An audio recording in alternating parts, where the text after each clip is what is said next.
काल वाडेगाव जिल्हा अकोला येथे संत गजानन महाराजांच्या पालखी सोहळ्यामध्ये काँग्रेसचे प्रांताध्यक्ष श्री नाना पटोले साहेब यांचे पाय चिखलाने माखले होते।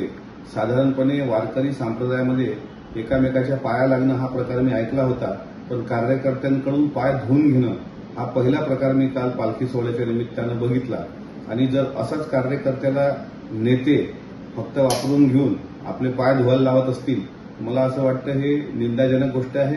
आणि एक प्रकारे पक्षाची त्यांची काय म्हणजे धारणा आहे हे सुद्धा या माध्यमातून लक्षात येतं की अत्यंत संतापजनक घटना आहे। नेत्यांनी कार्यकर्त्यांकडून पाय धुवून घेणे, मला असं वाटतं हा लोकशाहीचा आणि त्या कार्यकर्त्याचा अपमान आहे।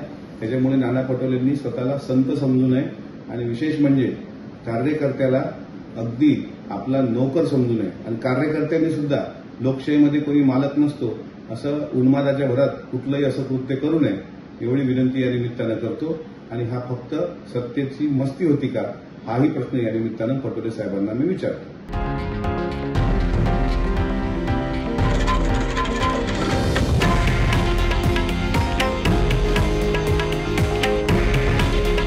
हे आहे देशातील नंबर 1 न्यूज नेटवर्क आणि आपण पाहत आहात TV9 मराठी।